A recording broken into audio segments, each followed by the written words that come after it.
곳에 따라 비, 아카가와 지로. 내가 말했다. 어떻게 된 거예요 도대체? 나가이 유키코가 잔뜩 화가 난 표정으로 나를 노려보았다. 뭐가? 아까부터 이 말뿐이잖아요. 그렇게 질질 끌지 말아요. 그러나 그것은 부당한 트집으로 사실 내가 이라고만 했던 것은 달리 할 말이 없어서였고 아무 말도 안 하는 것보다는 낫다고 생각했기 때문이다. 아니, 싱싱하고 예쁜 아가씨와 마주 앉아 이야기하고 있는데 이라고밖에 말할 수 없다니. 멍청하다고? 그러나 내 처지가 한번 되어주었으면 싶다. 누구든지 좋아하는 여자가 다른 남자에 대해 입에 침이 마르도록 칭찬하는 것을 들으면 이라고밖에 말할 수 없는 것 아니겠는가? 질투에 불타기에는 내 나이 이미 40이고 당장 가서 그 녀석을 때려주기에는 나는 경시청 수사 1과의 경찰인 것이다. 미안해, 미안. 나는 아주 정중히 말했다. 나가이 유키코는 찻집의 넓은 창 밖을 바라보며 참 좋은 날씨야 정말. 감정을 억누를 수 없다는 듯이 감탄사를 연발하고 다시 나를 보며 말했다. 그러니까 테마를 찾아내는 방법이라고 생각해요. 문제는. 정말이지. 요즘 젊은 사람들은 이야기 주제가 이것저것 휙휙 바뀌는 것이 마치 아무 데서나 출몰하는 비행 접시와 같아서 나는 알아듣기조차 힘들 정도였다. 요컨대 이런 이야기였다. 나가이 유키코는 현재 T대학 문학과 4학년으로 내일 11월 3일부터 5일까지 열리는 대학 축제의 기획위원으로 선출되었다. 유키코는 교양 담당으로 하루 한 건의 강연 테마를 기획해 강사를 교섭해야 한다. 쉽지는 않았겠지만 그런대로 첫날은 허무한 표정으로 여학생에게 한결같은 인기를 끌고 있는 작가로부터 소설 속의 여인상이라는 테마로, 이틀째는 최근 갓 이혼한 결혼 카운슬러 모 여사를 모셔 실패한 결혼의 실제 연구를 각각 짓거리게 하는 약속을 얻어냈다. 그런데 단 한 사람이 섭외가 안 된 것이다. 아니, 일단 승낙한 여행가가 갑자기 홋카이도로 떠나버린 것이다. 무엇보다도 대학 축제는 내일부터이므로 급히 그 구멍을 메워야 했다. 거기서 뭐라고? 내게 뭔가 말해보지 않겠냐는 말을 꺼내는 바람에 나는 놀란 정도가 아니었다. 이런 테마는 어떨까요? 살인 현장에서 범인 체포까지 뭔가 구체적이고 재미있는 사건을 하나 골라서 사실적으로 이야기해주면 되는 거예요.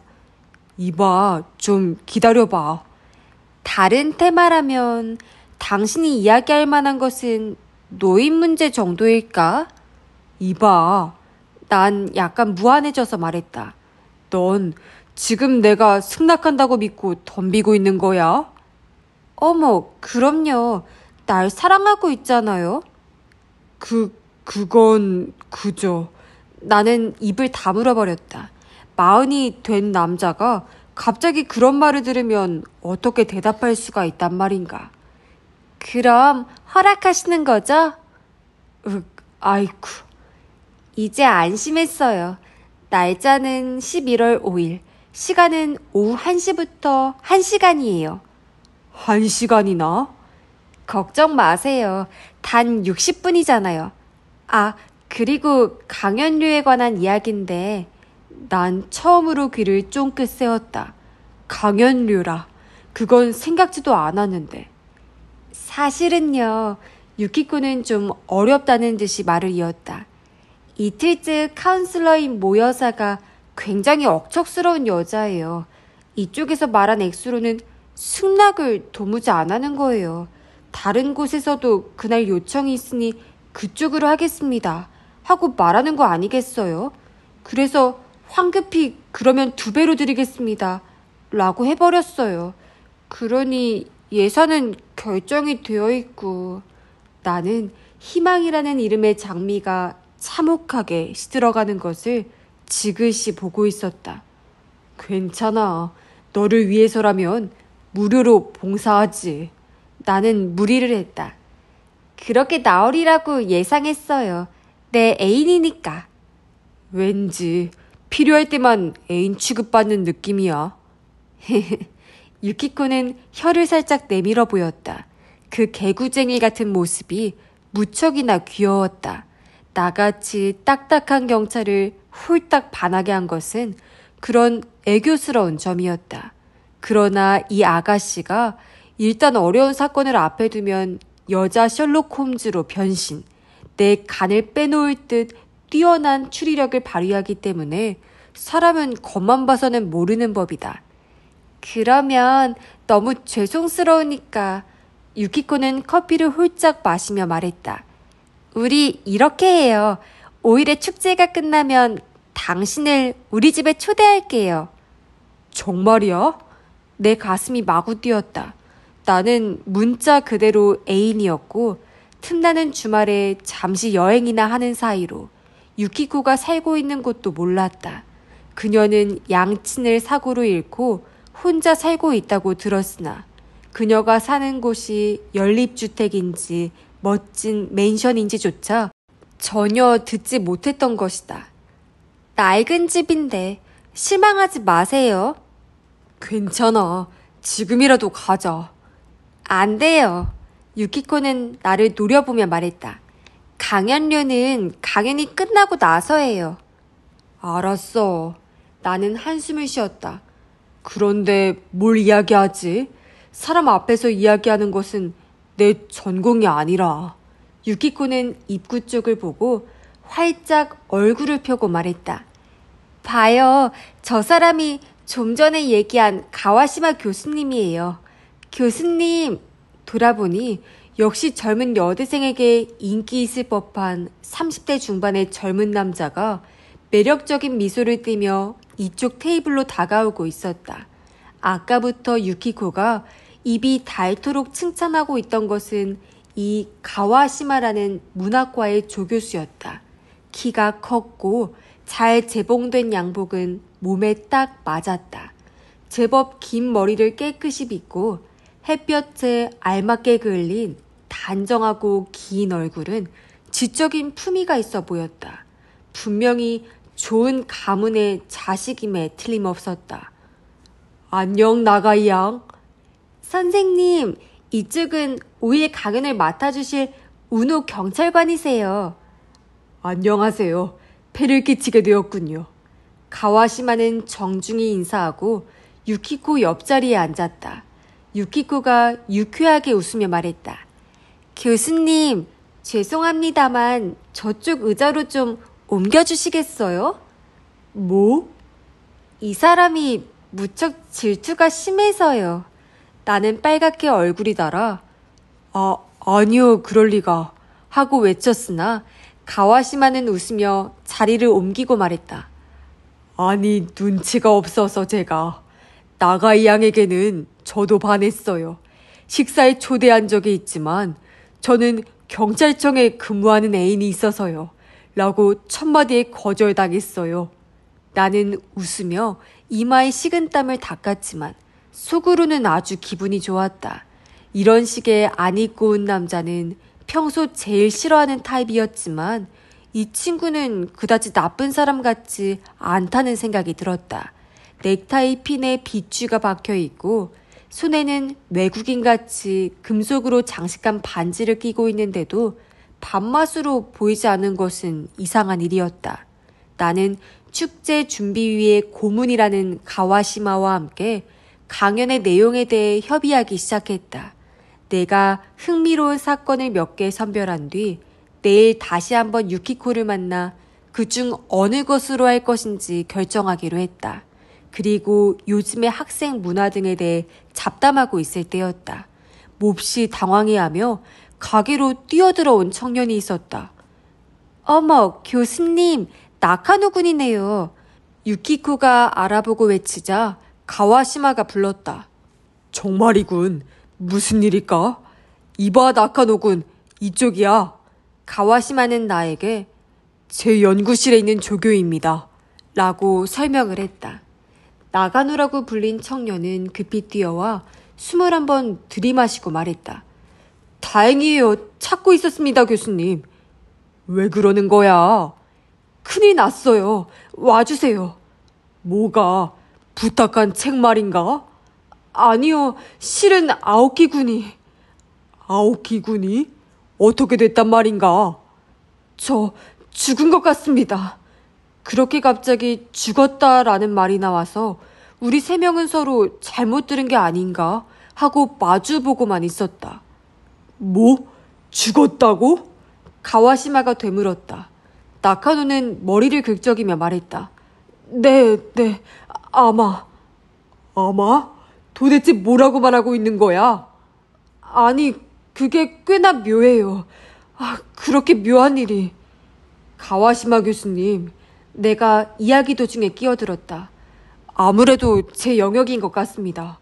함께 가보실까요? 고맙습니다. 부탁 좀 드리겠습니다. 자, 가시죠. 찻집은 대학 정문 바로 앞이었다. 긴 은행나무 가로수 사이 길을 더듬어 넓은 캠퍼스 잔디밭 사이를 가로질러 갔다. 내일의 축제 준비로 학생들이 여기저기 바삐 뛰어다니고 있었다. 우리들은 4층 건물 안으로 들어가 계단을 내려갔다. 지하실입니다. 가와시마가 계단을 내려가면서 내게 설명했다. 서고로 사용하고 있어요. 계단을 내려가니 쌍여닫이 문이 있었다.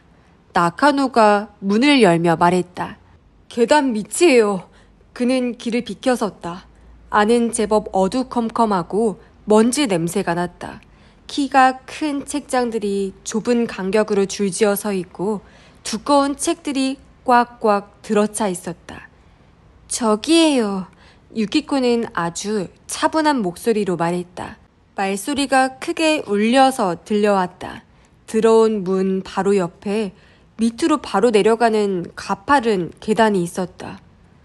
지하 2층까지 있어요. 가와시마가 내게 말했다. 빌딩의 비상 계단에 흔히 쓰이는 스틸 계단이었다. 내려간 계단 끝에 한 남자가 누워 있었다.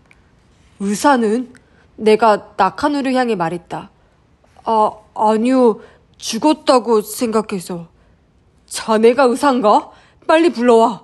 외치는 내 소리에 나카노는 깜짝 놀라 방에서 뛰어나갔다. 내가 말했다. 실례했습니다. 많이 놀란 것 같아서요. 그렇게 외치는 쪽이 마음을 좀 가라앉게 한답니다. 내려가 봅시다. 우리는 가파른 계단을 조심스럽게 내려갔다.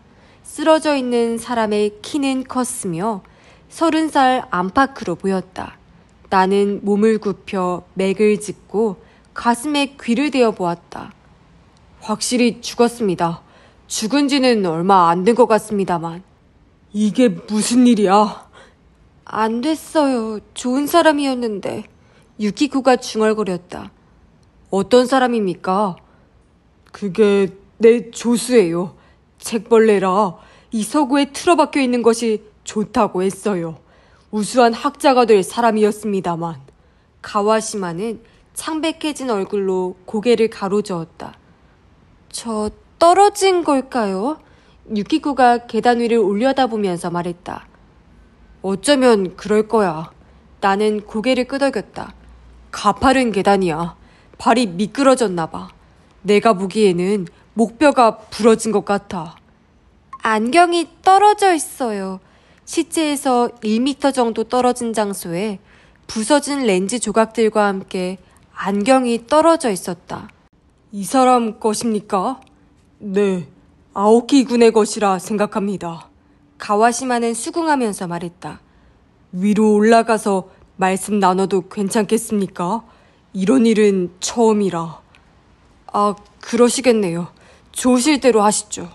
유키코는 함께 남아 잠시 시체를 보고 있더니 이윽고 나를 보며 말했다. 어떻게 된 일이죠? 나는 어깨를 으쓱해 보였다. 유키코는 몸을 굽혀 시체를 조사하기 시작했다. 그녀의 눈이 빛나고 있었다. 뭔가 기묘한 비밀을 만났을 때의 흥분이 그녀를 사로잡고 있는 것이다. 한 여학생이 지금은 탐정으로 변해 있었다. 사실 까닭을 알 수 없었다. 가와시마는 시체를 본 것만으로도 기분이 나빠진 모양으로 보통 사람이면 당연한 것이다. 아무것도 알아차리지 못했으나 시체의 옷차림이 아주 기묘했다. 낡은 레인코트, 고무 장화, 그리고 손에는 큰 우산을 가지고 있는 것이다. 그건 아무리 봐도 폭우가 내리는 밖으로 나가려는 모습으로밖에 생각할 수 없는 차림이었다. 그러나 밖은 쾌청하고 구름 한 점 없는 날씨이다.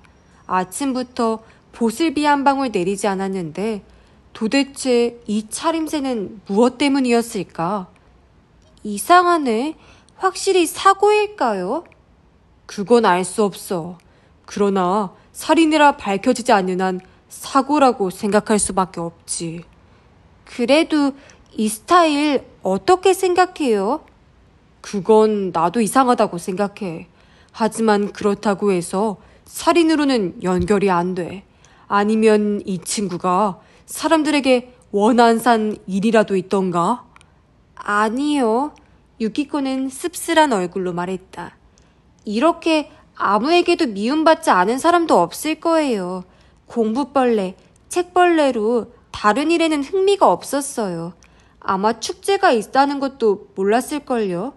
연구 이외에는 무엇을 물어도 고개를 갸우뚱했어요. 한 번은 집에 돌아가는데 어느 역에서 갈아타는지 잊어버려서 역 직원에게 우리 집 가는데 어디서 내리나요? 라고 물었을 정도라니까요. 세상사의 어두운 학자 타입 그 자체였어요. 그런 인간이 지금도 있어? 이미 박물관행이 되었다고 생각했는걸. 가족은? 그게 말이에요. 아주 예쁜 부인이 있어요. 그래? 역시 이 연구실에 있었던 사람인데 꾸밈없는 미인으로 좋은 사람이에요. 2년 전에 결혼했어요. 주례는 가와시마 교수님의 아버지셨어요. 아버지? 가와시마 교수님 아버지 역시 이 대학의 교수님이셨어요. 작년에 돌아가셨지만 아주 훌륭한 학자셨지요. 아오키 씨 부인 정말 안 됐어. 그때 교내 의사가 허둥지둥 달려왔다. 나는 내 신분을 밝히고 일단 변사 사건이라 경찰에 연락을 취하게끔 부탁하고 위로 올라갔다. 가와시마는 책장에 기대어 우리를 기다리고 있었다. 끝났습니까? 네, 나머지는 의사가 처리해 줄 겁니다. 갑작스러운 일이었죠. 도움 많이 되었어요. 아오키 군에게 많은 기대를 걸고 있었기에 충격이 아주 큽니다. 정말 그렇지. 그의 부인에게 알려야 해요. 제가 알릴까요? 유키코가 말했다. 가와시마는 고개를 저으며 말했다. 아니, 괴로운 일이지만 내가 해야겠어. 하나 묻고 싶은 것이 있습니다만 내가 말했다. 뭐죠? 아오키 군은 레인코트나 고무 장화 등을 서고에 두고 있었습니까? 가와시마는 질문의 의미를 모르는 듯이 의아스럽게 나를 쳐다보고 있었으나 이윽고 수긍했다. 그렇네요. 이상하군요, 저 복장이. 이제야 겨우 알아챘어요. 아니, 아오키 군은 연구를 할 때면 시간 감각도 없어지는 사람이죠. 정신을 차리면 새벽일 때가 많아 서고에서 자는 일이 아주 빈번했어요. 우산이나 레인코트, 그리고 장화 등도 두고 있었나 보지요. 그런데 묘하군요. 이런 날에 말이죠. 그러게 말입니다. 1층에 올라가자 바로 앞 교실에서 여학생이 뛰어나왔다. 어머, 가와시마 교수님, 잘 됐네요. 찾고 있었어요. 뭐지? 아무리 해봐도 점이 깨끗하지 않아요. 어떻게 좀 해주세요. 교실 입구에는 레코드 콘서트라고 적혀 있었다. 내일의 준비인 듯 했다. 몇 번씩이나 스피커의 위치와 의자를 옮겨보았지만 안 돼요. 그 아가씨는 금방이라도 울음을 터뜨릴 것만 같았다. 빈 맥주병을 30개 정도 모아서 양쪽 벽 앞에 세워봐. 아마 깨끗해질 거야. 알았어요. 그렇게 해볼게요. 아가씨가 밝게 웃으며 말했다. 역시 교수님이세요. 지금 모두들 포기하고 있었어요. 감사합니다. 이 교수는 제법 인기가 있구나 하고 나는 미소를 지었다. 가와시마는 아오키 조수의 죽음을 부인에게 알리기 위해 자리를 떴고 유키코도 기획위원회의가 있다고 내일 만날 약속을 하고 가버렸다. 나는 한편으로 경찰이 올 때까지 기다리기로 하고 주위를 거닐고 있었다. 될 수 있는 한 이 소식이 학생들 사이에 퍼지지 않게 하고 싶었다. 축제인 것이다. 게다가 사고에 지나지 않을 것이므로. 잠시 후 경찰서의 형사가 도착해 나는 간단히 상황을 설명했다. 좀 기묘한 점이 있으니 본청, 즉 경시청에서 검시관을 불러오는 것이 어떠냐고 제안을 하니 형사도 동의를 했다. 약 10분 후에는 낯이 익은 검시관이 감식과 직원과 함께 왔다. 검사는 보통 때와 같이 행해졌으나 눈에 띄지 않게 매우 신경을 썼기 때문에 축제 준비에 바쁜 학생들은 거의 눈치채지 못했을 것이다. 검시관의 소견도 타사를 의심할 만한 흔적이 없이 계단에서 추락사했을 것이라 추정했다. 거기까지 확인하고 대학 군회를 나왔다. 교문을 나서니 마침 택시가 멈추고 가와시마 조교수가 내렸다. 그리고 이어서 내린 사람은 아주 아름다운 여성이었다. 얼굴은 창백했고 울었던 탓인지 눈이 충혈되어 있었으나 야무지게 입술을 다물고 가와시마를 앞서서 대학 안으로 들어갔다. 죽은 아오키 조수의 부인임에 틀림없었다. 조금 무거운 기분으로 역을 향해 걷기 시작했다. 그날 밤 나는 관사내의 혼자 지내는 누추한 방에서 과거 몇 가지 자료를 펼쳐놓고 강연에 어울리는 사건이 어떤 것이 있는지 하나씩 검토하고 있었다. 12시 가까이까지 최종 후보를 3개로 매듭 짓고 자, 이제 자볼까? 하고 하품을 늘어지게 했을 때 전화벨이 울렸다. 놀랍게도 상대는 가와시마 조교수였다. 밤늦게 죄송합니다. 나가이 양으로부터 전화번호를 물어 연락드리는 겁니다. 폐가 된다고 생각은 했습니다만. 아니요, 괜찮습니다. 무슨 일이십니까? 실은 오늘 밤 10시경에 나카노 군에게서 전화가 있었어요. 왜, 그 아오키 군이 죽었다고 알리러 온 조수 말입니다. 네, 기억합니다. 그런데요. 중대한 이야기가 있다는 겁니다. 물어도 전화로는 말 못하겠다라고만 하고 지금 가 배워도 되겠냐고 하기에 괜찮다고 대답했습니다만 계속 오지 않아 걱정이 돼서요. 나카노 군의 집은 하숙을 하고 있어요. 전차로 1시간 정도면 올 수 있는 거리입니다만. 하숙의 전화는 있기는 한 모양입니다만 잘 안 바꾸어주는 것 같아 전화번호를 묻지 않았습니다. 아오키 군의 죽음과 관계 있는 듯한 이야기였습니까? 글쎄, 그게 전화로는 말할 수 없다고 되풀이할 뿐이었으니. 그렇군요. 별일이 아닐지도 모르겠습니다만 아무래도 사고 직후의 일이라 신경이 쓰여서요. 물론 그러실 겁니다. 이쪽에서 손을 써보죠. 나카노 군의 하숙 주소는요? 죄송하다는 말을 연거푸 되풀이하며 전화를 끊는 가와시마. 나는 경찰서에 나카노 군의 하숙에서 가까운 지구대를 묻고 그곳의 경찰에게 그의 하숙집에 가봐달라고 수배해놓고 잠자리에 들었다. 귀찮게 울어대는 전화소리에 눈을 뜬 것은 6시였다. 이불에서 꾸물꾸물 기어나와 수화기를 들고 하는 신음소리를 냈다. 운호경부이십니까? 하라다 형사의 탁한 목소리였다. 마구 신이 나 있는 걸 보면 사건이 일어났음에 틀림없다. 하라다인가? 뭐야? 살인입니다. 곧 와주셨으면 합니다만. 내가 가지 않으면 안 되는 거야? 나는 붙어버린 듯한 눈꺼풀을 필사적으로 뜨면서 말했다. 무슨 문제가 있는 거야? 네, 도저히 까닭을 알 수가 없어요. 나는 한숨을 쉬고 대답했다. 알았어. 곧 가지. 감사합니다. 기다리고 있겠습니다. 그런데 이봐. 나는 수화기를 노려봤다. 현장이 어디인지도 알리지 않은 채 전화를 끊다니.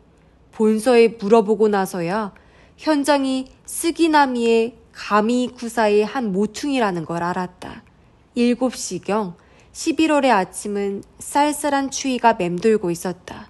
주택가 한가운데 잡초 숲이 남아있었고 자동차 도로를 따라 그 잡초 숲으로 몇 미터 정도 들어간 곳에 경찰들이 모여 있었다. 빽빽한 잡초에 발이 걸리면서 앞으로 나아가다 하라다 형사의 돌벽같이 큰 등에 부딪혔다. 어이, 하라다. 어떻게 된 거야? 예, 운호 경부님. 피해자는 여기입니다. 벽이 비켜서니 천으로 덮인 시체가 있었다. 시체를 보기 위해 천을 제치는 순간 나는 아주 많은 경험을 한 사람인데도 불구하고 눈을 감아버리고 싶었다. 나는 언제나 최악의 상태를 예상하고 천을 들춘다. 이건... 나는 말도 못하고 눈을 휘둥그레 떴다. 그렇다고 걱정할 필요는 없다. 목이 없는 시체와 같은 잔혹한 장면은 아니었다. 내가 놀라운 것은 그 시체가 바로 나카누였기 때문이다. 아니, 그뿐만이 아니라 그 시체가 레인코트를 입고 고무 장화를 신고 손에 우산을 들고 있었기 때문이다. 이상하죠, 운호 경부님. 하라다 형사가 큰 덩치에 어울리지 않게 어리광스러운 목소리로 물었다. 어제도 오늘도 비라고는 한 방울도 내리지 않았어요. 그런데 이 옷차림은 대체 어떻게 된 걸까요? 내가 묻고 싶은 말이다. 도대체 어떻게 된 거야? 축제 첫날의 T대학 캠퍼스는 매우 흥청거리고 있었다.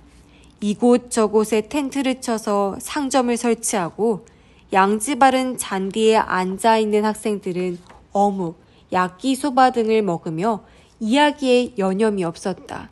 나와 하라다 형사는 어제와는 완전히 모습이 바뀐 교내에서 어제의 건물을 찾아 이리저리 헤매고 있었다. 다 큰 미아가 2명이나 있네. 등 뒤에서 소리가 나는가 했더니 유키코가 웃으며 잔디에서 나왔다. 아가씨. 언젠가의 사건에서 유키코의 활약을 빠짐없이 보고는 완전히 믿고 있는 하라다 형사가 호의를 나타내며 인사했다. 일부러 보러 오신 거예요? 미안하게. 그게 아니야. 가와시마 교수는. 글쎄, 아까 오디오 연구회 전시장에 계셨는데 교수님이 그 모임의 고문이시거든요.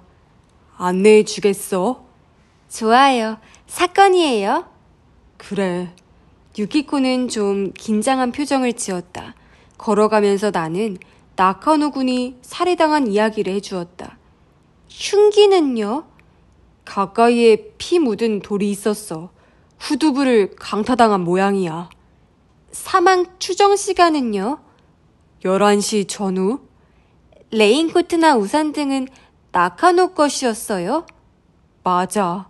레인코트에는 이름이 새겨져 있고 우산에는 로마자로 이름이 새겨진 테이프가 붙여져 있었어. 그래요? 유키코는 고개를 끄덕이며 물었다. 살해되었을 때 나카노가 그 레인코트를 입고 있었던 걸까? 아니면 나중에 입혀진 걸까? 튄 핏자국이 코트에도 묻어 있었어. 살해되었을 때 그 코트를 입고 있었던 거지. 그럼 나카노가 스스로 코트를 입었다는 거네요. 알 수가 없네. 아가씨도 이해가 되지 않으세요? 하라다가 난해한 표정을 지으며 말했다. 그렇다면 내겐 무리군. 그렇지만 이렇게 되면 어제 아오키의 죽음도 단순한 사고라고는 생각할 수 없게 되네요. 그렇지. 내가 수긍했다. 살인일 가능성이 짙어졌어. 그 선에서 조사해봐야 해. 오디오 연구회라고 적힌 포스터가 붙은 교실에 들어가자 나는 갑자기 현기증이 났다. 소리 때문이 아니었다.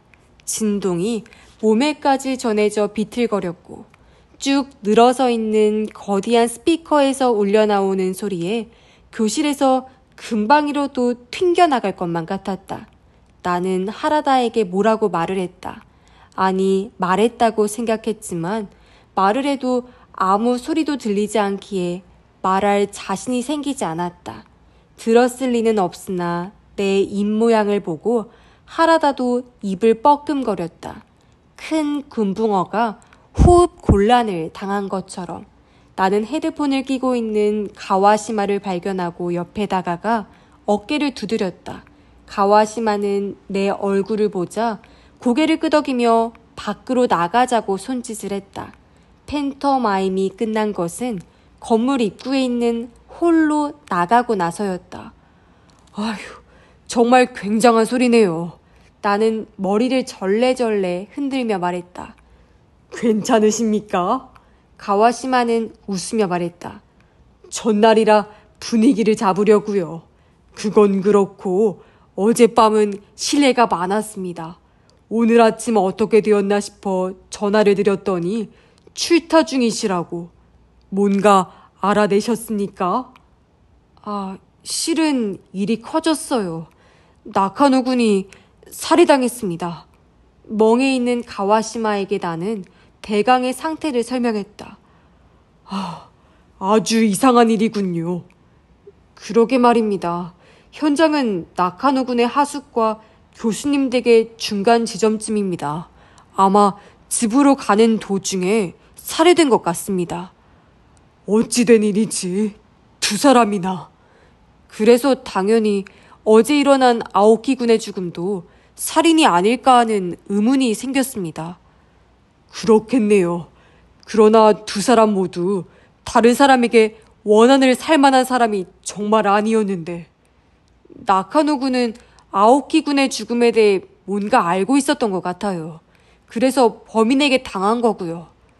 조금만이라도 일찍 어제 전화로 말해주었으면 달리 손을 쓸 수도 있었을 텐데. 이제 와서 그런 말씀하셔도 늦었죠.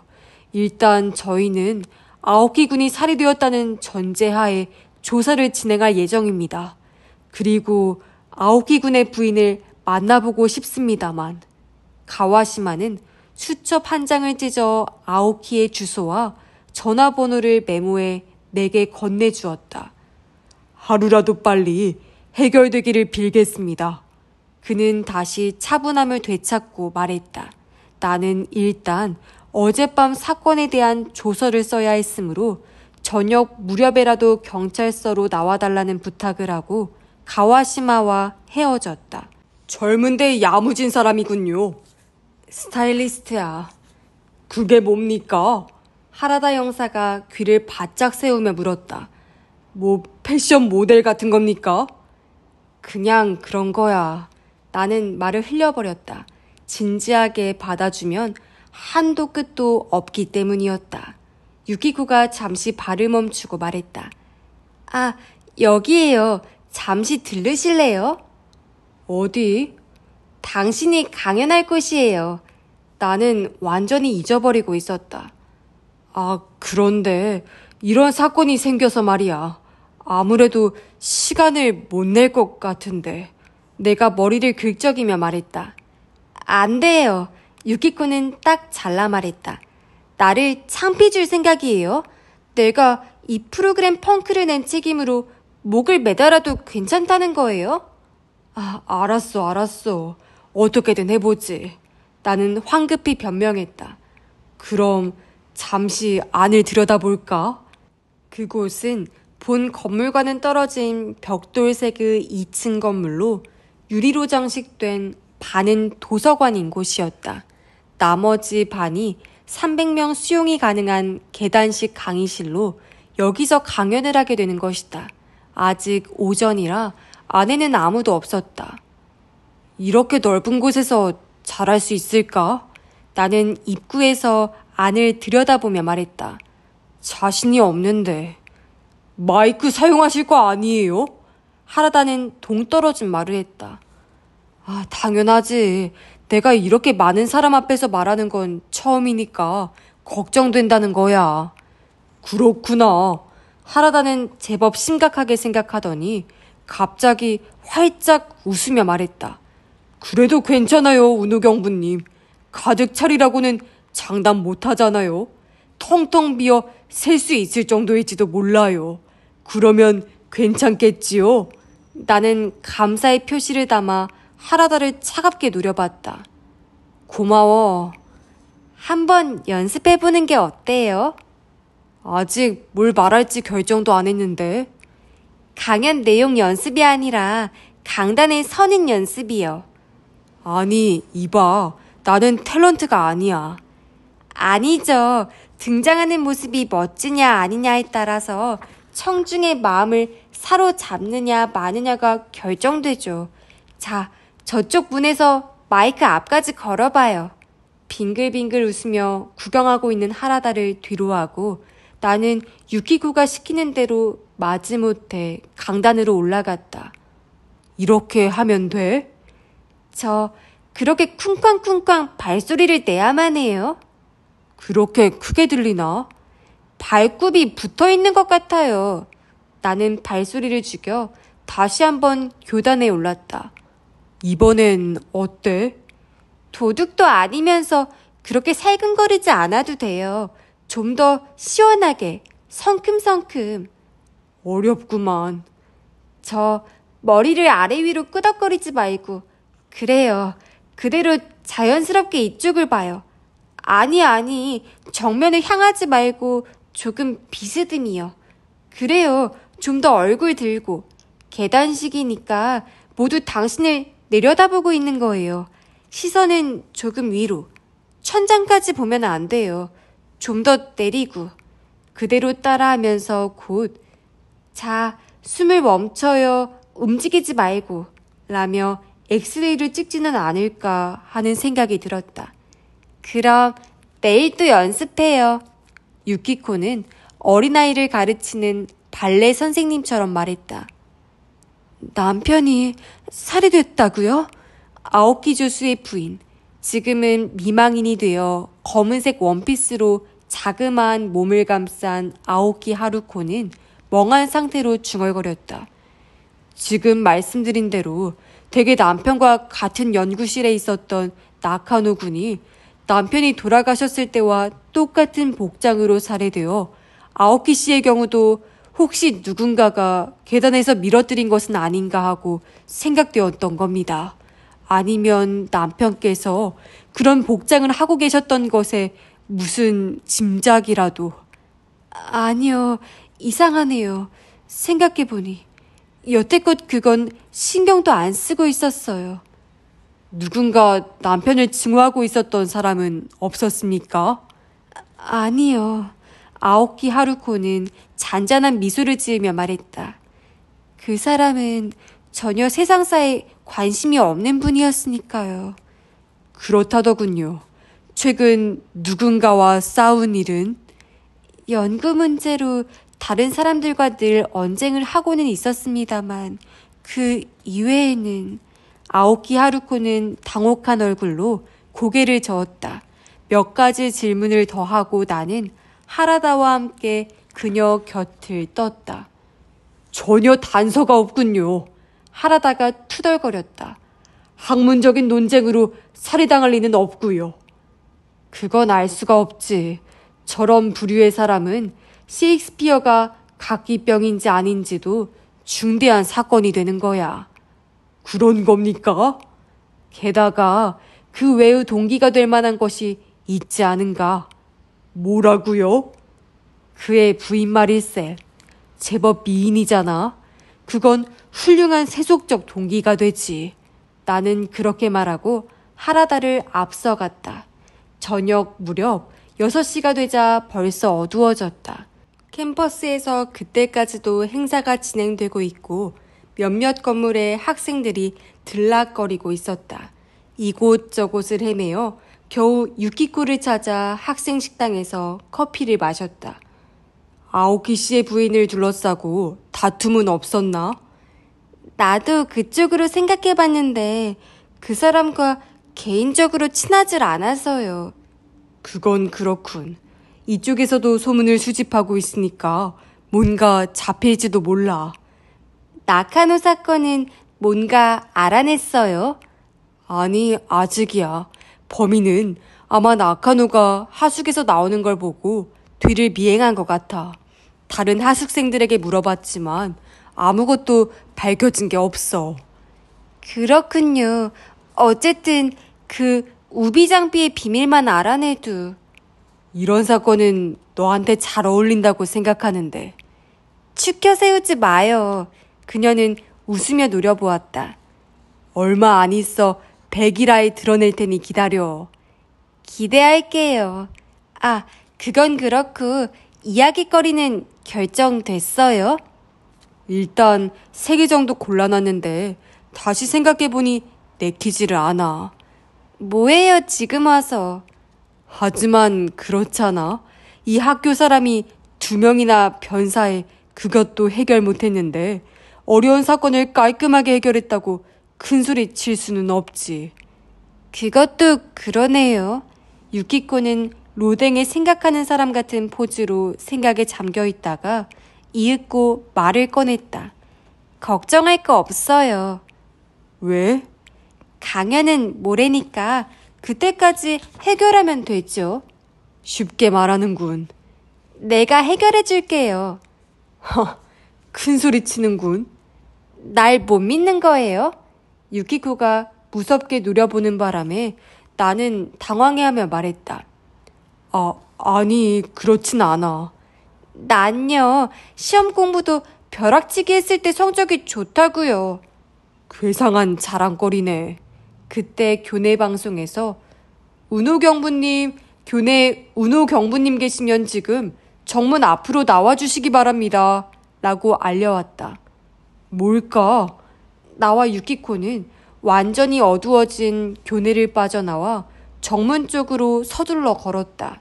정문 앞에 순찰차가 빨간 불을 깜빡거리며 서 있고 큰 덩치의 하라다가 어슬렁거리고 있었다. 어이, 무슨 일이야? 운호 경부님 계셨군요. 무슨 일 있나? 살인입니다. 가와시마 교수의. 네? 가와시마 교수가 살해됐어요? 유키코가 외쳤다. 아니요. 본인이 아니라 그의 어머니입니다. 지금 막 연락이 왔었어요. 나와 유키코는 순찰차에 뛰어올랐다. 사건은 전혀 새로운 양상을 띠기 시작했다. 아오키, 나카노, 이 2사람이 살해된 시점에서는 대학과 그 주변만 수사망을 펼치면 되었으나 가와시마 교수의, 그것도 본인이 아닌 어머니가 살해되었다면 동기나 범위 면에서 이야기가 전혀 달라지는 것이다. 가와시마 교수의 어머니는 어떤 사람이야? 순찰차 안에서 내가 유키코에게 물었다. 작년에 돌아가신 가와시마 교수의 부친은 대리사위였어요. 가와시마 가문은 큰 부자였고 살해된 부인은 고명딸이었어요. 자식은 셋이고 장남이 가와시마 교수님. 차남은 나이 차이가 나서 아직 24~5살일까? 아마 대학을 졸업하고 취직도 안 하고 놀고 있을 거예요. 막내가 딸로 가와시마 아야코. 저랑 동갑으로 우리 학교 4학년이에요. 그럼 동창이 되는군. 그런데 좀 삐뚤어진 애예요. 나쁜 아이는 아니지만 학교도 거의 안 나와요. 그림 그리는 걸 좋아하고요. 미술대학에 가고 싶었는데 그의 엄마가 이 학교 이사라서 딸의 의사도 묻지 않은 채 입학시킨 거예요. 말을 들으니 살해된 어머니는 활발한 활동가였군. 그럼요. 부친의 사업을 훌륭히 성공시켰는걸요. 아주 맹렬한 체력의 소유자였어요. 게다가 부자? 물론이죠.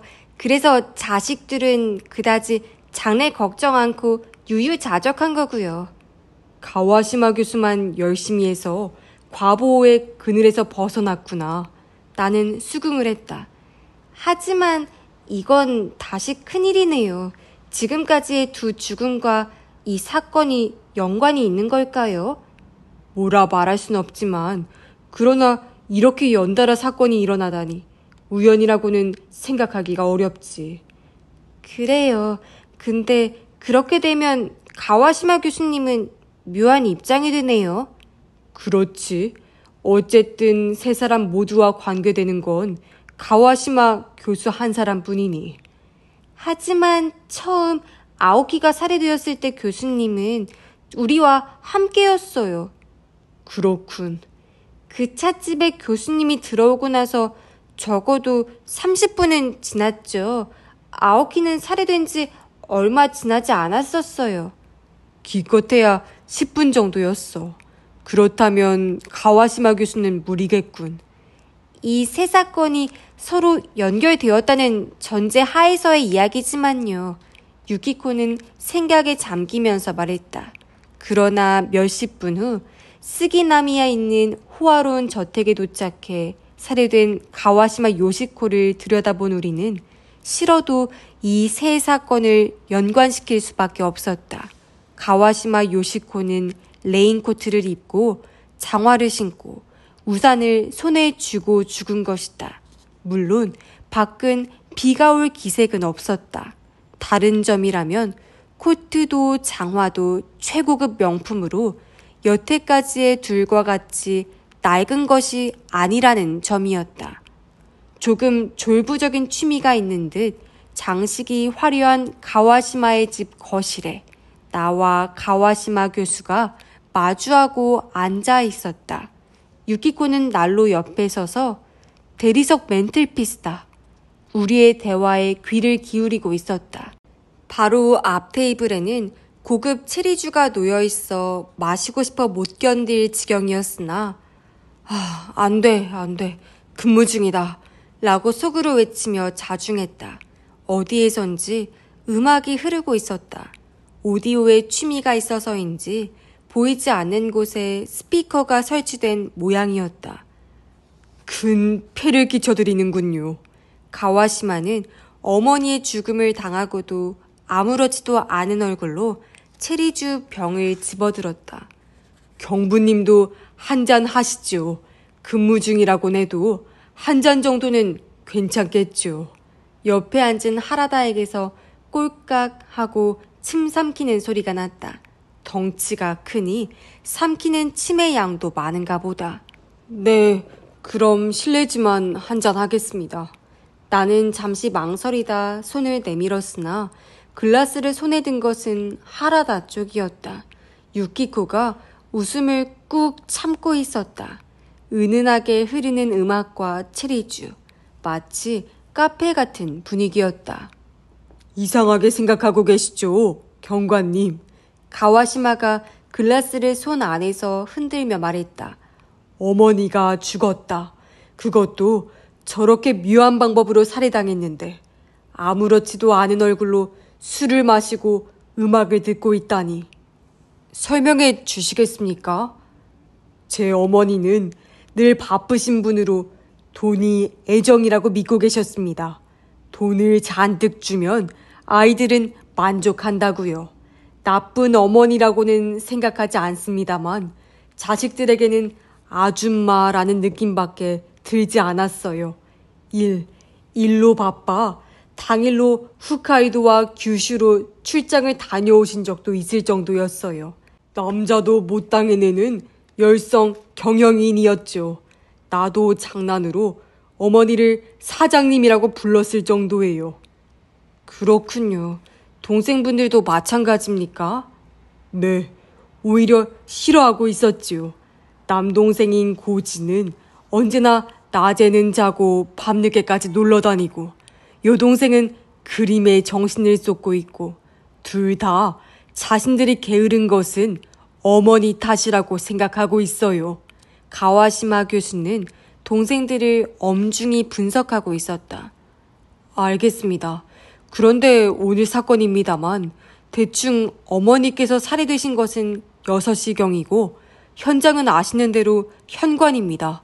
어딘가에 외출하려 하셨을 때 누군가가 등 뒤로 다가와 거실벽에 걸어둔 낡은 단검으로 등을 한 방, 레인코트를 입고 있어서 범인에게는 피가 안 튀었을 겁니다.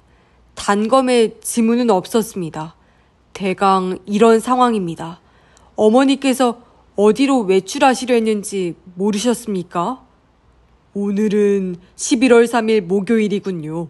그럼 아마도 회사에 가시려 했을 겁니다. 공휴일인데도 말입니까?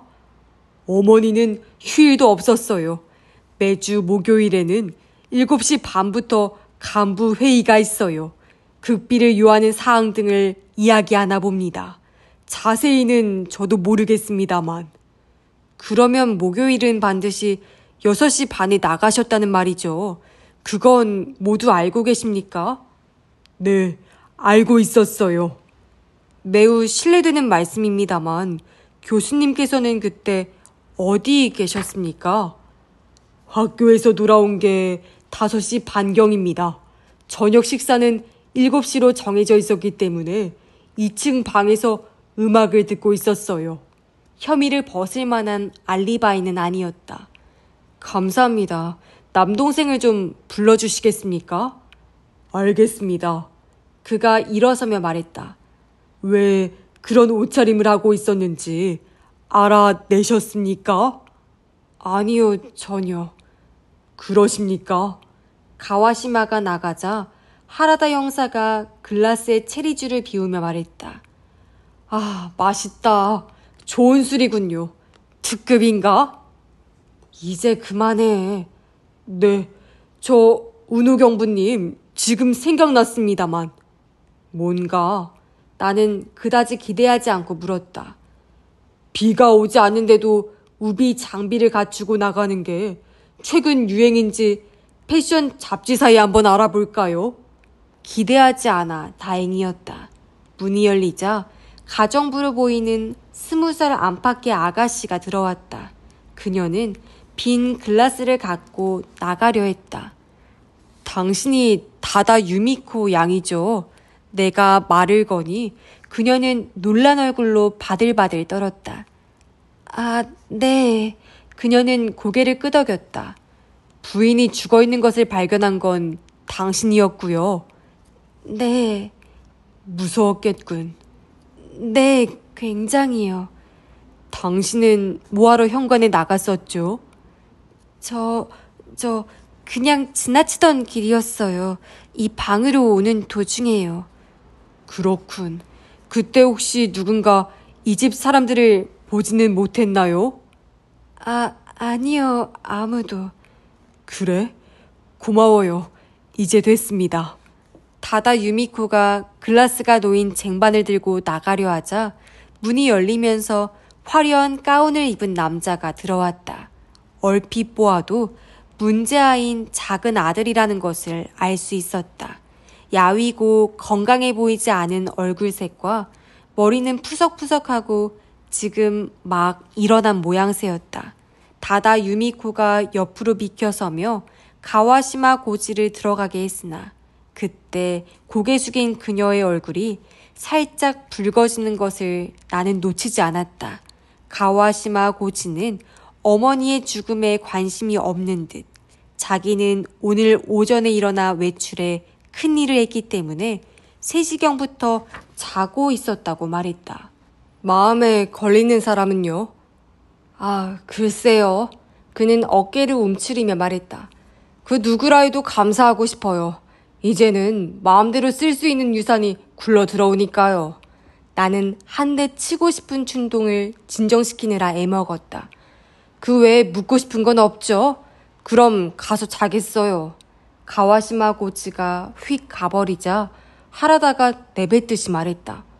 뭐 저런 자식이 있어. 범인은 저 자식임에 틀림없어요. 정말 나였대도 범인을 지정하라면 이상한 말이지만 가와시마 고지를 지명했을 것이다. 그럴까요? 유키코가 천천히 소파 쪽으로 걸어왔다. 3명이 살인할 만큼 노력가라고는 보이지 않아요.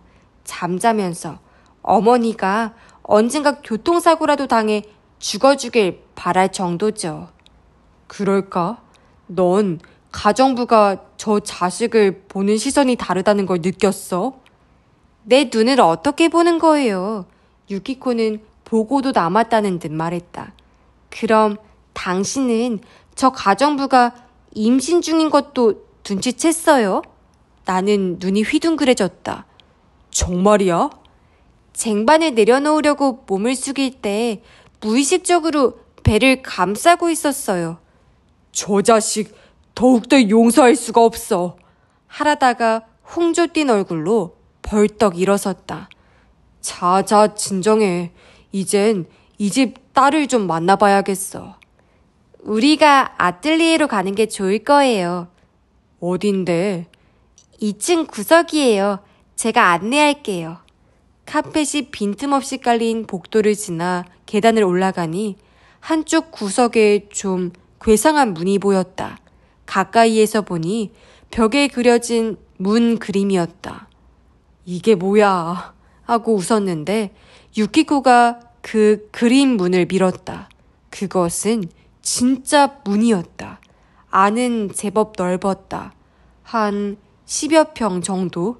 그러나 이 아틀리에라는 곳이 보이는 곳마다 완성된 그림이 세워져 있고 이젤이 숲처럼 세워져 있어 발 디딜 틈조차 없이 답답했다. 아야쿠! 유키코가 부르니 바스락바스락 소리가 나고 치적치적한 가운을 입은 아가씨가 얼굴을 내밀었다. 옷의 곳곳에는 물감이 달라붙어 있었고 얼굴에도 몇 개의 컬러풀한 보조개가 있었으나 제법 귀여운 얼굴의 아가씨였다. 아, 유키코, 오랜만이야. 방해됐어? 아니, 괜찮아. 마침 끝났어. 학교 축제에는 안 와? 가려고 생각했는데 귀찮아서. 누구야, 저 사람들은? 내 애인인 경부님과 부하 형사. 아, 우리 엄마가 살해당한 사건 때문에 나는 헛기침을 하고 앞으로 나아가 물어보았다. 무엇을 그리고 계십니까? 걸작을 그리고 있어요. 그녀는 아주 간결하게 대답했다. 과연 캔버스를 들여다보고 나는 깜짝 놀랐다. 다빈치의 모나리자가 아닌가. 옆에는 커다란 모나리자 복제품이 펼쳐져 있었다. 모사입니까? 잘 보세요. 유키코가 말했다. 자세히 살펴보니 모나리자임에는 틀림이 없으나 어딘가 인상이 틀려 보였다. 미소를 짓고 있으나 그 미소는 왠지 냉소 짓는 듯 보기 흉하고 냉혹했다. 나는 명화의 패러디를 그리고 있는 거예요. 가와시마 아야코가 말했다. 아, 네. 기성작품의 가치를 파괴하는 게 제 목표예요. 과연 주위를 둘러보니 완성된 몇 장의 그림은 모두 어디에서 본 듯한 그림들이었다. 그리고 전부 조금씩 진품과는 달랐다. 고야의 나체의 마야가 비키니를 입고 있다던가 홀바인의 에라스무스 상은 깃털 펜 대신 파카라고 새겨진 만년필을 가지고 있었다. 그러나 비전문가의 눈에도 기교는 대단하게 보였다. 비뚤어진 성격이라고 한 유키코의 말이 이해가 갔다. 저 어머니께서 돌아가신 것에 대해 두세 가지 묻고 싶습니다만. 아, 슬프지 않아요. 그녀는 딱 잘라 말했다. 이렇게 좋아하는 그림을 그릴 수 있게 돈을 주셨으니 감사하게 생각은 하죠. 하지만 돈 많은 후원자 같은 존재셨어요. 부모라고는 말할 수 없어요. 나는 한숨을 쉬고 물었다. 사건이 일어났을 때 어디 계셨습니까? 여기요. 달리 어디 있겠느냐는 말투였다. 오빠의 조수 2명이 살해된 건 알고 계십니까? 네. 그녀는 고개를 끄덕이고 말했다. 나카노 씨는 여기 자주 왔었어요. 이 집에요? 이 아틀리에요. 정말? 이번에는 유키코도 놀란 모양이었다. 내게 열을 올리고 있었으니까요. 유키코는 눈동자를 빛냈다. 여자라는 존재는 이런 이야기를 좋아하는 것이다. 몰랐어. 아야코는 어떤 감정이었는데? 바보스러웠어. 그런 속물이 있다니. 참, 이젠 죽었지. 너무 나쁘게 말하면 불쌍하지만 그래도 정말 신경 쓰이게 했어. 여기 오면 아무 말도 하지 않고 하염없이 그냥 앉아만 있는 거야.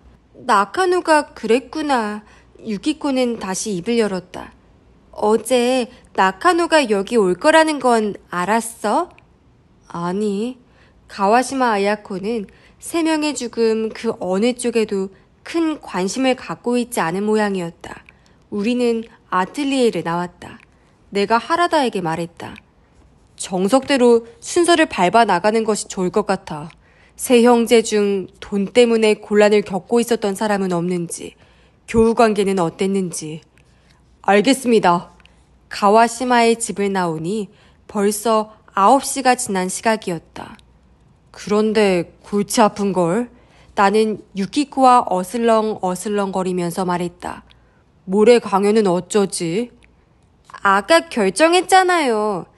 나는 놀라며 정색을 했다. 그렇지만 세 번째 사건으로 사태는 완전히 변했잖아. 변했다고 반드시 나쁜 건 아니에요. 유키코는 점잔을 떨며 말했다. 그렇지만 그 우비복장의 이유도 전혀 모르겠고. 그렇군요. 하지만 나는 유키코의 얼굴을 쳐다보았다. 설마 뭔가를 알고 있다고 말하려는 건 아니겠지? 그렇게는 말 않겠지만 짚히는 게 좀 있어요. 뭔데? 아직 말할 수 없어요. 생각이 완전히 정리되지 않았거든요.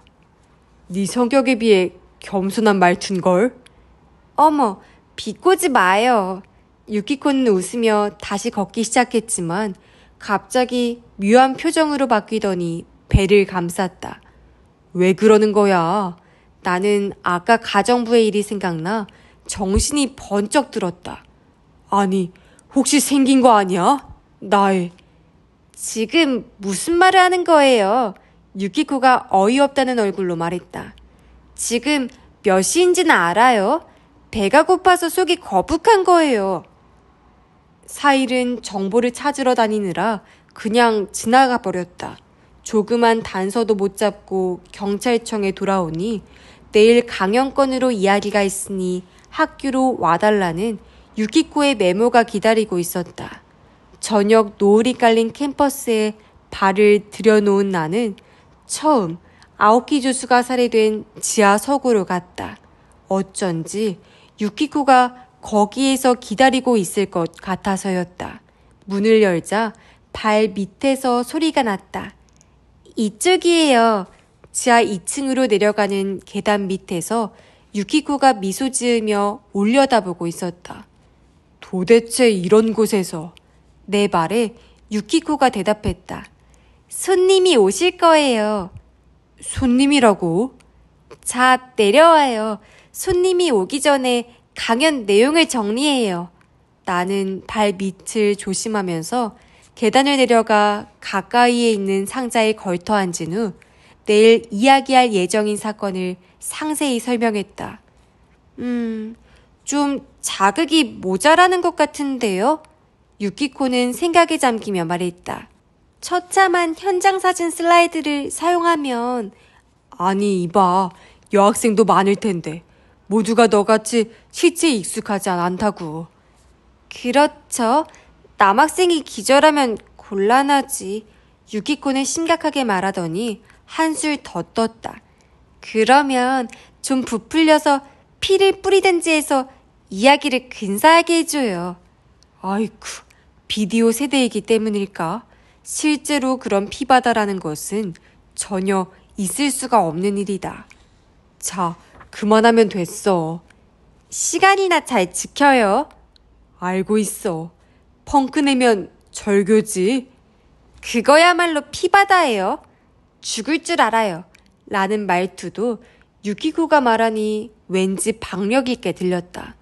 자자, 그런 살벌한 이야기는 그만하고 도대체 손님이라니 누구야? 그건 오면 직접 보세요. 범인이야? 어떤 의미로서는요. 뭐라고? 좀 기다려봐요. 지금 설명할게요. 유키코는 자세를 고쳐 앉았다. 이번에 세 사건은 얼핏 보면 동일 사건으로 보이죠. 특히 3명 모두 비가 올 기미도 없는 날씨인데 우비 장비를 갖추어서 살해된 점을 생각하면 동일범의 연속살인이 아닌가 생각이 되죠. 그러나 사실은 어때요? 이 세 사건에서 레인코트나 장화나 우산을 제외해보면 각각 전혀 다른 성질의 범죄로 보이죠. 처음 아오키의 죽음에 관해서는 경찰의 검사 결과 사고사라고 판정했고 만약 두 번째, 세 번째 사건이 없었다면 아오키의 죽음은 사고사로 처리되었을 거예요. 그리고 두 번째 사건, 이건 명확한 살인이었지만 첫 번째, 세 번째 사건과 다른 점은 밖에서 범행이 행해졌고 흉기로서 가까이에 있던 돌이 사용되었던 점. 이건 계획적 범행이라기보다는 우발적인 범행이라는 이야기가 아닐까요? 세 번째 사건은 흉기로 날카로운 단검이 사용된 것으로 보아서 냉혹한 계획적 범행인 것 같은. 잘 모르겠다는 건가, 결론은? 즉, 이 세 사건은 각각 전혀 다른 사건이 아닌가 하는 거예요. 그럼 뭐야? 넌 모두가 다른 사람의 범행이라는 거야? 네, 그래요. 그 우비 장비들은 말하자면 무언가를 감추기 위한 거예요. 나는 어이가 없어 말했다. 놀랍군. 연속살인이 아니라 불연속 살인이라. 나는 혼잡한 머릿속을 열심히 정리하며 말했다. 그렇지만 아무리 감추기 위한 것이라고 해도 우비 장비를 갖춘 건 본인들이야. 그건 뭔가 이유가 있을 거야. 쉿! 하고 유키코가 입술에 손을 갖다 대고 조용히 하라는 몸짓으로 나를 누르더니 시선을 계단 위로 옮겼다. 서고의 입구문이 서서히 열리는 소리가 나고 이윽고 주저하며 들어오는 발소리가 들려왔다. 유키코는 계단 끝으로 가서 말했다. 여기에요. 내려오시지 않겠습니까? 상대는 위에서 머뭇거리고 있는 모양이었다. 다시 유키코가 불렀다. 자, 오시죠. 저는 도저히 싫어요. 내려가지 못하겠어요. 쥐어짜는 듯한 그 목소리는 왜 내려오지 못하세요? 당신이 남편을 밀쳐버렸기 때문이죠. 아오키 부인? 잠시 흐느껴 울고 나서 아오키 하루코는 겨우 짤막짤막하게 이야기를 시작했다. 죽일 마음은 없었어요. 말다툼하는 도중에 손을 뿌리쳤던 것 뿐인데 장소가 나빠서 그 사람은 발을 헛디뎌서 네, 알고 있습니다. 잘 알고 있습니다. 유키코가 달래자 미망이는 겨우 울음을 그쳤다. 전 참을 수가 없었어요. 하루코는 속삭이듯 말했다. 눈동자는 저 먼 곳을 바라보고 있었다. 그 사람과의 결혼 생활은 전혀 결혼이라고 말할 수가 없었습니다. 신혼 때부터 한 달의 절반 이상은 학교에서 묵고 돌아와도 부부간의 대화는 단 한마디도 없었어요. 그 사람은 방에 산더미같이 책을 쌓아놓고 그것에 빠져 잘 때까지 한마디도 나누지 않은 적도 있어요.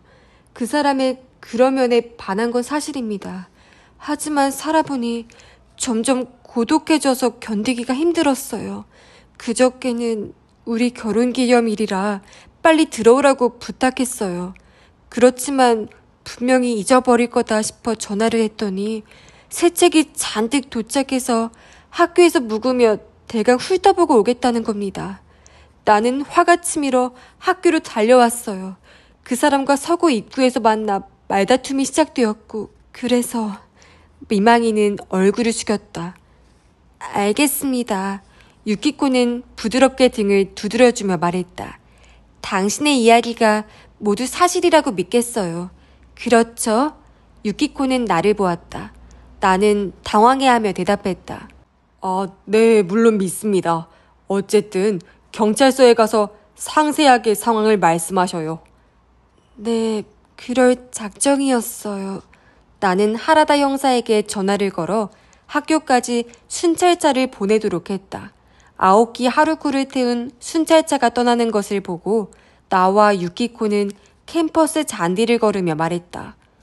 도대체 어떻게 된 거야? 그건... 그때 나가이! 라고 부르는 소리가 났다. 돌아보니 가와시마 교수가 혈색을 붉히며 뛰어오고 있었다. 교수님, 마침 잘 오셨어요. 도대체 어떻게 된 겁니까, 경부님? 가와시마는 나에게 큰 소리로 물었다. 아오키 군의 부인이 순찰자로 연행되어 갔다는 이야기를 학생으로부터 들었는데 그게 사실입니까? 안 됐지만 사실입니다. 왜죠? 아오키를 계단에서 밀어버렸다고 본인이 시인했기 때문이죠. 가와시마는 창백해져서 말했다. 뭐라고요? 인정했다고요? 이게 어떻게 된 일이지? 그는 머리를 감싸쥐고 잔디에 쓰러질 듯 주저앉아버렸다. 안 됐습니다만 교수님, 나카노 씨를 죽인 게 숲으로 돌아갔군요. 아니, 이게 무슨 얘기야? 내가 외쳤다. 그렇지요, 가와시마 교수님. 교수님은 아오키의 부인을 사랑하고 계셨던 거죠. 그래, 그녀가 학생으로 내 연구실에 왔을 때부터. 나카노는 그날 아오키의 부인이 여기 온 것을 본 겁니다. 그렇지만 아오키 씨가 죽은 사건만 생각하고 있었고 게다가 시체를 본 쇼크로 그 일을 까맣게 잊어버리고 있었어요.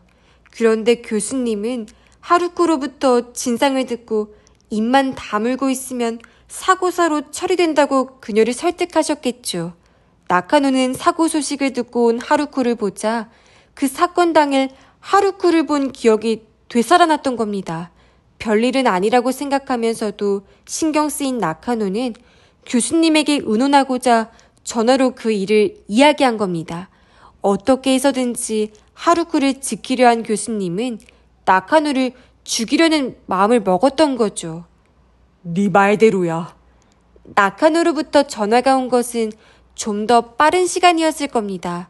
나중에 다시 걸어달라고 말하고 생각 끝에 나카노를 죽일 결심을 한 교수님에게 갑자기 떠오른 것이 있었습니다. 나카노에게 아오키와 같은 우비 장비를 입혀 죽이면 당연히 아오키와 동일 범인이 한 범행으로 생각될 것이다 하는 것. 그렇지만 아오키가 죽었을 때 교수님은 우리와 함께 있었으니 일단 의심받을 염려는 없었죠. 단 그 때문에 겨우 사고로 처리된 아오키의 죽음에 대한 재조사가 시작되겠지만 하루코의 범행이라는 것을 알지 못하게만 하면 되는 거고 하루코는 나카노를 죽일 동기가 전혀 없기 때문에 의심받을 리가 없었습니다. 저녁 늦게 다시 나카노로부터 전화가 왔을 때 교수님은 사건에 대해 이야기하고 싶다며 집으로 오게 했죠. 유키코는 한숨 돌리고 다시 말을 시작했다. 제가 하루코와 교수님을 의심하기 시작한 건 나카노가 왜 우비 장비를 갖추고 있었는가 하는 걸 생각해 본 게 계기였습니다. 비도 안 오는데 우비 장비를 갖춘다. 그런 짓을 할 사람이 있을까요? 내가 아야코의 아틀리에서 떠오른 건 그림 모델이라면 하는 것이었어요. 그랬구나. 나는 수긍이 갔다. 나카노에게 모델이 되어달라고 말할 사람은 누구일까요? 아야코도 있겠지만 그녀에게 나카노를 죽일 동기가 있다고는 할 수 없고 또한 그녀는 아오키의 일은 알지도 못했을 겁니다. 그렇다면 교수님밖에 없죠. 교수님은 나카노에게 이봐, 아야코가 자네에게 그림 모델이 되어주었으면 하던데 라고 하셨어요. 아야코에게 홀딱 빠져있던 나카노가 그걸 거절할 리가 없죠. 또 교수님은 말했을 거예요. 빗속을 거니는 남자 그림이라. 레인코트를 입고 우산을 들고 장화를 신고 왔으면 하던데. 나는 멍하니 유키코의 이야기에 몰입되어 있었다. 나카노의 경우 아야코의 변덕은 이미 아는 바이고 아오키의 죽음과 연결해서 생각할 아무런 이유도 없었습니다. 기쁜 마음으로 비도 오지 않는데 우비장비를 갖추어 하숙방을 나선 겁니다. 교수님은 그런 나카노를 도중에서 기다렸다가 살해하신 거고요. 그런데 교수님이 나카노를 죽인 동기를 생각해보자면 교수님이 아오키를 죽이지 않은 이상 살인한 사람을 감싸고 있다는 가능성이 짙어집니다. 교수님이 그렇게까지 감쌀 만한 사람이라면 겨우 흥분이 가라앉은 가와시마는 쓴 웃음을 지으며 말했다. 내게는 범죄가 전혀 어울리지 않는가 봐. 죽이려고 하는데 무기도 가지고 오지 않았다는 걸 알았지. 할 수 없이 근처에 떨어져 있던 돌을 썼는데 그냥 조금이라도 혐의를 줄이려고 전화는 경부님에게 일부러 한 것이고 그렇지만 잘못된 꾀였어. 학자로서도 창피한 짓이었어. 무슨 이런 일이.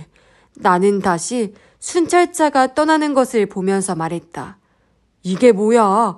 알았으면 바로 연행시킬 것이지. 그런 소리 마세요. 아오키 부인이 모든 걸 시인했다는 쇼크를 줬기에 가와시마 교수님도 범행을 인정한 거예요.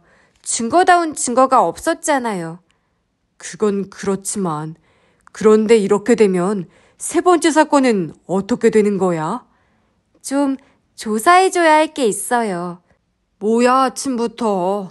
부어오른 얼굴에 가와시마 고지가 거실로 들어왔다. 오전 11시인데도 아직 잠옷을 입고 있었다. 형님 일은 안 됐습니다. 아, 네. 형이 설마 범인일 줄이야. 엄마를 위하는 효자였는데 알 수가 없네요. 이야기 도중에 죄송합니다만 내가 끼어들었다. 형님께서는 나카노 조수의 살인 용의자입니다.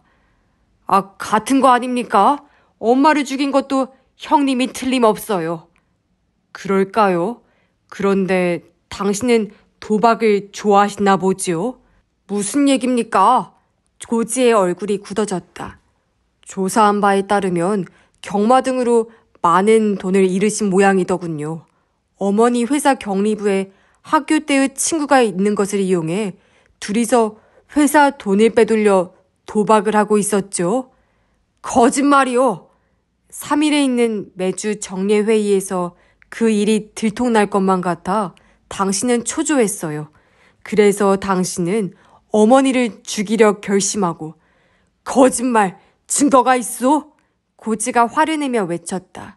그때 갑자기 세차게 내리는 빗소리가 온 거실을 메웠다. 고지의 얼굴이 점점 붉어졌다. 에잇! 그는 소리를 지르며 거실에서 뛰쳐나가려 했으나 문 밖에는 벽이, 아니 하라다 형사 일행이 있었기 때문에 고무공처럼 튕겨져 다시 거실로 들어왔다. 아니 뭡니까? 하라다는 거실로 들어오며 말했다. 여기만 비가 오는 겁니까? 밖은 아주 좋은 날씨인데. 이거예요. 유키코가 거실로 들어왔다. 그녀는 레코드를 손에 들고 있었다. 자, 고지씨, 당신이 그저께 오전에 나가서 사온 레코드예요. 자연 효과음판이군요. 택시는 학교로 급히 달렸다. 거기서 생각났어요. 아오키가 쓰러져 있던 지하 서구의 바로 위 교실에서는 레코드 콘서트가 한창 준비 중이었죠. 당연히 소리 상태를 조절하기 위해 제법 큰 음으로 레코드가 틀어졌어요. 음 중에서도 특히 저음의 진동은 잘 전해지는 법이죠. 따라서 그 소리는 바닥에서 지하 서구로 울렸을 거예요. 서구는 지하 2층으로 되어 있어 음도 복잡하게 반응하기 때문에 잔잔한 일에 그다지 신경 쓰지 않는 아오키는 그 소리를 듣고 밖에 비가 내린다고 생각했던 거예요. 유키코는 설명을 계속했다. 가와시마 고지가 확실히 머리가 좋다는 것은 인정해야 해요. 그는 아오키의 기묘한 죽음에 대해 가와시마 교수로부터 듣고 곧 진상을 생각해 보았겠죠. 그 집은 곳곳에 스피커가 설치되어 있기 때문에 어디서든지 음악이 들리게끔 되어 있어 쉽게 예상해 볼 수 있었을 거예요. 그는 그 점을 이용해 어머니를 죽이고 유산을 손에 넣으려고 한 거죠. 그래서 레코드점에 가서 자연의 빗소리, 뇌성, 강물이 흐르는 소리 등을 수록한 레코드를 사와서 어머니가 외출하는 시간에 그걸 튼 거예요. 어머니는 틀림없이 비가 내린다고 생각해서 우비 장비를 갖추고 현관으로 나갔죠. 거기서 단검으로 찌른 거고요. 어머니도 창으로 밖을 내다보기는 했겠죠. 하지만 밖은 벌써 어두워져서 큰 의심 없이 비라고 생각했을 거예요. 그는 어머니를 그런 상태에서 죽이면 틀림없이 앞에 두 사건과 동일한 범인의 소행이라 여겨질 것이고, 그렇게 되면 형제 셋 중에서 학교와 전혀 관계없는 건 자신뿐이니까 의심받을 걱정은 없다고 생각한 거예요. 정말 그렇군. 기분 나쁜 사건이야. 시간 내에 도착될까요? 이제 30분밖에 없어요. 기사님에게 좀 더 밟으라고 해요. 그러나 속도 제한이. 당신 형사죠. 긴급 정도가 아니잖아요. 뭐라고 좀 해봐요. 강연이 끝나자 우레와 같은 박수 소리가 났다. 나는 몇 번씩 고개 숙여 인사하고 연단을 내려왔으나 갑자기 젊은 여학생들에게 둘러싸였다. 그들은 손에 손마다 수첩이나 노트를 들고 외치는 것이었다. 사인해주세요. 나는 정신이 없었다.